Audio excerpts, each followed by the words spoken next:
Et on reste dans le coin du Heysel, forcément, avec ces nombreuses inquiétudes qui planent justement sur la sécurité des palais. L'état de vétusté de certains bâtiments a fait réagir le conseil d'administration de Brussels Expo. Hier, 1 million d'euros a été débloqué en extrême urgence. Camille Payot, bonjour. Bonjour. Qu'en est-il de l'évaluation des risques ? Alors la priorité, c'est d'assurer une sécurité pour les visiteurs et le personnel. La société Bultis a donc inspecté pour le moment 5 palais, les 5 palais historiques, donc le 2, 5, 7, 10 et 11. Et elle a pu constater que la vétusté naturelle des ouvrages présentait des risques modérés et élevé.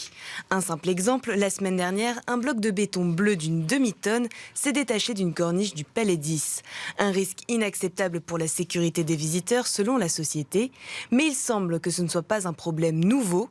En interne, on explique que les dégradations seraient camouflées comme en mettant de la peinture sur de la rouille. Alors 1 million d'euros, ça ne sera certainement pas suffisant. Combien faudrait-il pour assurer la sécurité dans les 11 palais et dans le patio ? Alors il faudrait au minimum 200 millions d'euros. Cela englobe une rénovation complète et une transformation de certains palais. Pour le bourgmestre Philippe Claus, la priorité en termes de sécurité se porte sur les palais 10 et 5. Et même s'il assure qu'ils ne vont pas s'effondrer demain, il faut agir. Mais alors pour trouver cette somme, c'est un autre challenge. Philippe Claus se donne jusqu'aux grandes vacances, date de l'ultimatum imposé par Brussels Expo, pour trouver un deal. Mais 200 millions, donc c'est une somme. Et il ne faut pas oublier que le projet du centre commercial Néo pèse également dans la balance du budget de la ville.